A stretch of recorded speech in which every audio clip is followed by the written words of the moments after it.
আজ তৈরি করব বালুশাহী বা বালুশাহী মিষ্টি রেসিপি। এই মিষ্টিকে অনেকেই বালুশাহী মিষ্টি বলে থাকেন, তবে এটার নাম হচ্ছে বালুশাহী মিষ্টি। এই মিষ্টিটা খেতে কিন্তু খুবই সুস্বাদু হয়।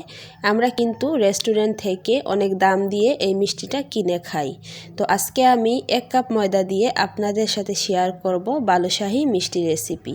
আশা করি আপনাদের কাছে ভালো লাগবে ভিডিওটি। তো প্লিজ সবাই স্কিপ না করে পুরো ভিডিওটি দেখবেন। বালুশাহী মিষ্টি বানানোর জন্য আমি এখানে প্রথমেই নিয়ে নিচ্ছি ময়দা। তো আপনারা আপনাদের পরিমাণ মতো ময়দাটা নিয়ে নেবেন।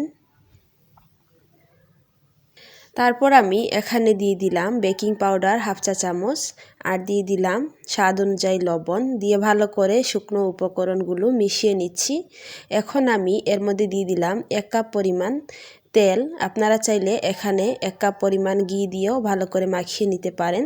ঘি না থাকলে আপনারা তেল দিয়েও এই ডোটা তৈরি করতে পারবেন। এখন আমি তেল দিয়ে ভালো করে হাত দিয়ে মাখিয়ে নিচ্ছি। তারপর এখানে আমি নর্মাল পানি দিয়ে ভালো করে সফট একটা ডো তৈরি করে নিব। তো এখানে আমি পরিমাণ মতো নর্মাল পানি দিয়ে দিচ্ছি। আমার এখানে 1/2 কাপের পরিমাণ পানি লেগেছে, আপনাদের কম বেশি লাগতে পারে। ভিডিওর এই পর্যন্ত এসে যারা একটি লাইক দিতে ভুলে গিয়েছেন, অনুরোধ করব একটি লাইক দিয়ে সম্পূর্ণ ভিডিওটি কন্টিনিউ করবেন।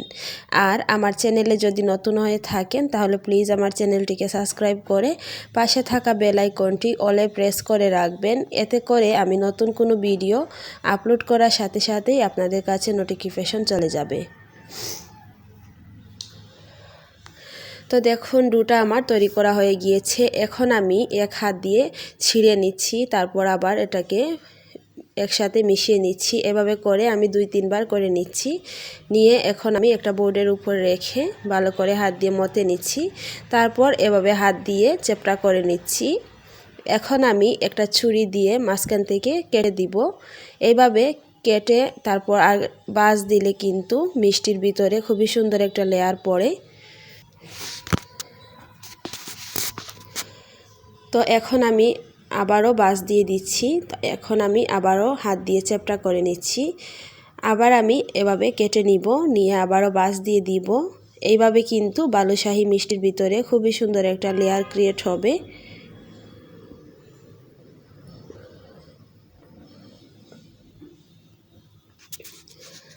তো এখন আমি এটাকে 5 মিনিট রেস্টে রেখে দিব। তো এই ফাঁকে আমি অফ ক্যামেরায় মিষ্টি শিরাটা তৈরি করে নিয়েছি 1 কাপ চিনি দিয়ে আর পানি দিয়ে। তো এখন আমি ভালো করে এটাকে কেটে নিচ্ছি। তো এটাকে আমি ছোট ছোট কিউব করে কেটে নিচ্ছি যাতে মিষ্টিটা একই রকম হয়। তো এখন আমি একটা ডো হাতে নিয়ে মিষ্টি শেপটা দিয়ে দিচ্ছি। প্রথমে হাতে নিয়ে গোল একটা বল করে নিব, তারপর এইভাবে হাত দিয়ে চেপে চেপে ভিতরটা একটু গর্ত করে দিতে হবে।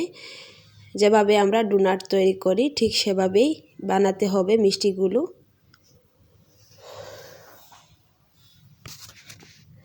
তো দেখুন আমি আপনাদেরকে দেখিয়ে দিচ্ছি কিভাবে এই মিষ্টিগুলো তৈরি করা হয়।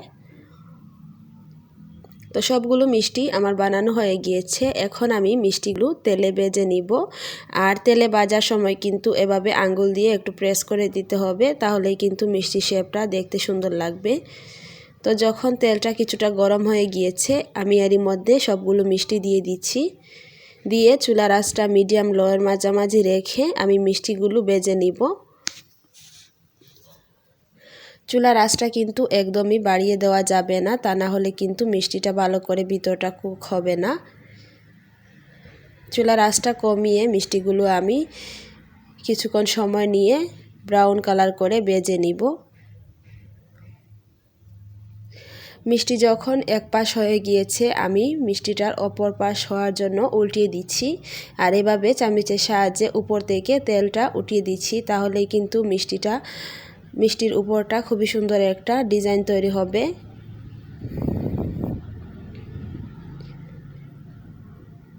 এই মিষ্টি বানানো কিন্তু খুবই সহজ আর খুবই অল্প উপকরণেই কিন্তু এই মিষ্টিটা তৈরি করতে পারবেন।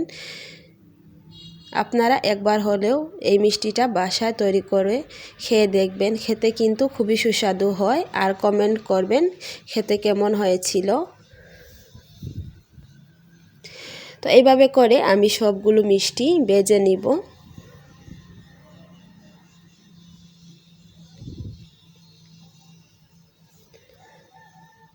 তো মিষ্টিগুলো যখন লাল লাল করে ভাজা হয়ে গিয়েছে, এখন আমি একটা ছাঁকনির মধ্যে উঠিয়ে নিব।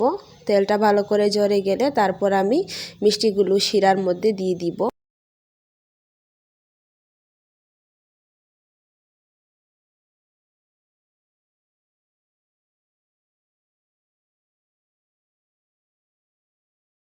আর সেটা কিন্তু কুসুম গরম থাকবে আর মিষ্টিটা পুরোপুরি গরম থাকবে। এই অবস্থাতেই কিন্তু শিরার মধ্যে মিষ্টিগুলো আমি দিয়ে দিব।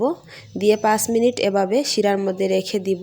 তারপর আমি মিষ্টিগুলো উঠিয়ে পরিবেশন করে আপনাদেরকে দেখিয়ে দিচ্ছি। তো আমি মিষ্টিগুলো পাউডার মিল্কের সাথে একটু গড়িয়ে নিচ্ছি দেখ সৌন্দর্যের জন্য। আপনারা চাইলে এমনিতেও খেতে পারবেন। এই ছিল আমার বালুশাহী মিষ্টির রেসিপি। আপনাদের কাছে কেমন লেগেছে প্লিজ কমেন্ট করে জানাবেন। সবাই ভালো থাকবেন, সুস্থ থাকবেন। দেখা হবে পরবর্তী কোনো ভিডিওতে।